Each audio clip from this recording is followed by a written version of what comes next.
house. In my pre-screening interview, I discovered they live in a typical expanded two-story home. In other words, on this side they have a basement, first floor, and second floor, while over here they have a large family room behind the garage with bedrooms above. I also learned they have spent thousands of dollars trying to remedy their problem areas by upgrading their insulation, windows, siding, etc. They have already expressed to me that they're seriously leaning towards a dual furnace and air conditioning system. But before we get to that point, let's examine the situation. Initially, here's what I've discovered. Their real problem areas are the bedrooms above the garage, the large family room behind, and the basement. A few years ago, someone convinced them that newer, larger equipment was a solution. In most cases, it's not a good option, and it's rarely the complete cure. First of all, this unit is at the farthest end of the house from the problem rooms. It and the thermostat have not been centrally located. Without a centralized location, they are not able to neutralize their thermostat. Due to its present position, it prematurely reacts to false readings and must constantly be reset to control the faraway problem areas. It must be moved to a more centralized, neutral spot. The furnace is not centralized and is not running proper cycles. It doesn't have enough time to push conditioned air to the problem areas. So let's look at the options. The first option is to move the furnace to a centralized location over here. Obviously, all of the mechanical work of gas piping, electrical wiring, duct rework, and refrigeration must be done. But the real problem, as I see it, is we're going to discard a 3-year-old 80% furnace and install a new 90% furnace and lift pump because there isn't a chimney or drain in this area.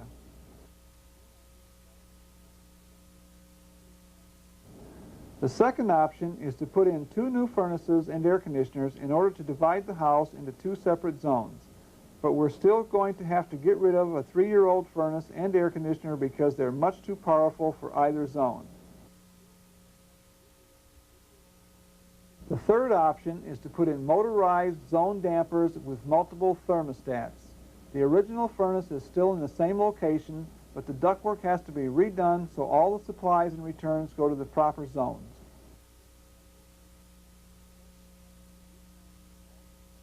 The best and most economical method is to centralize the thermostat and, most important of all, install a direct power return right at the furnace to supercharge the existing system.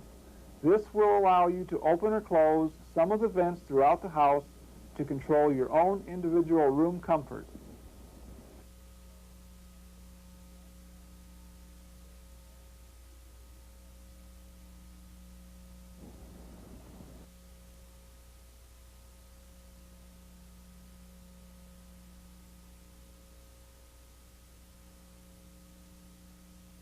After you have installed a power return, an option I strongly recommend is to bring fresh outside air into your return air ductwork during the heating season.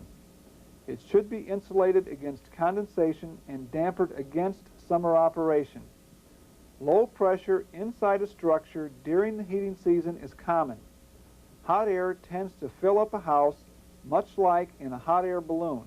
The warmer it is inside and the colder it is outside, the larger the pressure differential. The hot air wants to escape by any means possible, and cold air is pressuring to move into its place, so there will be equalized pressures. A house, no matter how tight, has many venting points: bath fans, dryer vents, gas appliance flues and vents, and fireplace chimneys. It cannot remain under low pressure. Fresh air intakes are the best solution. This air needs to be treated and filtered for comfort. My point is that whether you have a tight house or a loose house, it makes much more sense to bring air into the return duct, filter it, heat it, pressurize the house from the inside out, and have plenty of oxygen for gas appliances and an overall improved indoor environment. This will actually help alleviate those areas of your home that are cold or drafty and help you lower the thermostat.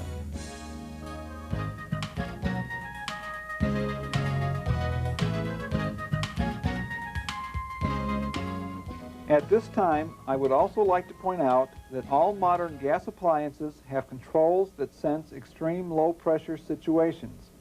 These switches are safety preventatives, and with the induction of fresh air, there should never be a problem with dangerous low pressure situations.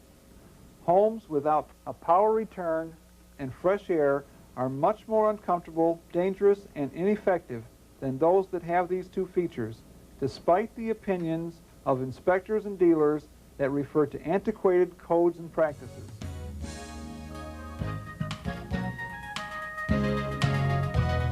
Neutralizing your thermostat and supercharging your furnace with a power return is the ultimate way to maximize the capacity of your heating and cooling system. All equipment is designed to perform a particular function or to get a certain job done. For instance, your personal car. You want it to take you from the suburbs to the city in an efficient and productive manner.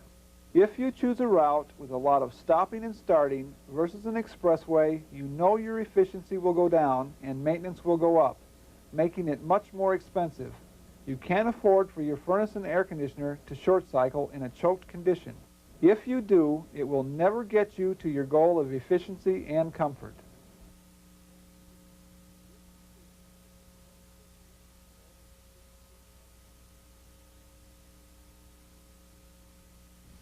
If you can't remember anything else that you've learned from this video, keep this in mind.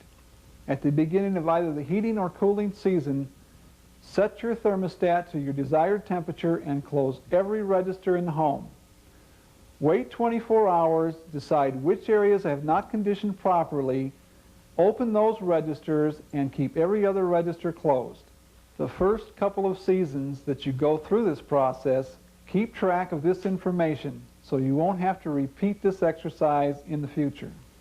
Also, one very important ingredient to remember when you're occupying a problem area during the cooling season is to select fan on at the thermostat. For instance, if you plan on spending time on the second floor at night, make sure the fan is on while you're up there. Turn it off the next morning when you come down. Think of it, you'll no longer have to run that messy dehumidifier in the basement. No more unbearably hot, sleepless nights in the summertime, and that snug, cozy feeling everywhere in your home in the winter. What could be better? It's my firm belief that using the power blending method, supercharging your forced air system, neutralizing your thermostat, and training yourself and your family in how to control your comfort level will solve the majority of your home's comfort problems. I'm Woody Bates. Stop getting ripped off by your heating and air conditioning system. Try the power blending method. It works. You and your wallet will be more than comfortable. After you have viewed this tape and you wish to consider the power blending method, but you do not feel you want to attempt to do this work yourself, contact our website at PowerZoning.com. We will try to put you in touch with an HVAC contractor who can help you install your power